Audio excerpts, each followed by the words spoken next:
మాజీ సీఎం ఎన్టీఆర్ స్థాపించిన KPHB colony housing board స్థలాల్ని కాంగ్రెస్ ప్రభుత్వం అమ్మకానికి పెట్టిందని ఎమ్మెల్యే మాధవరం కృష్ణారావు ఆగ్రహం వ్యక్తం చేశారు. కూకట్పల్లి హౌసింగ్ బోర్డు కాలనీలో వేలం వేయబోతున్న ఖాళీ స్థలాల్ని ఆయన పరిశీలించారు. ప్రభుత్వం తన నిర్ణయాన్ని వెనక్కి తీసుకోవాలని, లేకుంటే 24న జరిగే వేలంపాట అడ్డుకుంటామంటూ హెచ్చరించారు. ఎవరైనా ఆ స్థలాల్ని కొనుగోలు చేస్తే ఎలాంటి నిర్మాణాలు చేపట్టకుండానే అడ్డుకుంటామన్నారు మాధవరం కృష్ణారావు. ఎవడన్నా పాడుకున్నా వాళ్ళు ఉంది ఇబ్బంది పార్కింగ్ వదిలిపెట్టారు. దాని కింద మీద చుట్టుముట్టు జాలేసి క్రికెట్కి చేసారు. పార్కింగ్ లేదు. ఇప్పుడు పార్కింగ్ లేదా 5 ఎకరాల క్రికెట్ గ్రౌండ్ కట్టేసి అసలు పని చేయరు.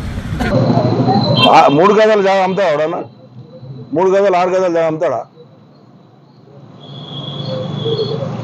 దోసుక తిందాం, హైదరాబాద్ నాశనం చేద్దాం. ఇప్పటికే నాశనం చేసిరు. ఇక 1 year లో ఇంకా నాశనం చేద్దాం కంకణం కట్టుకున్నారు.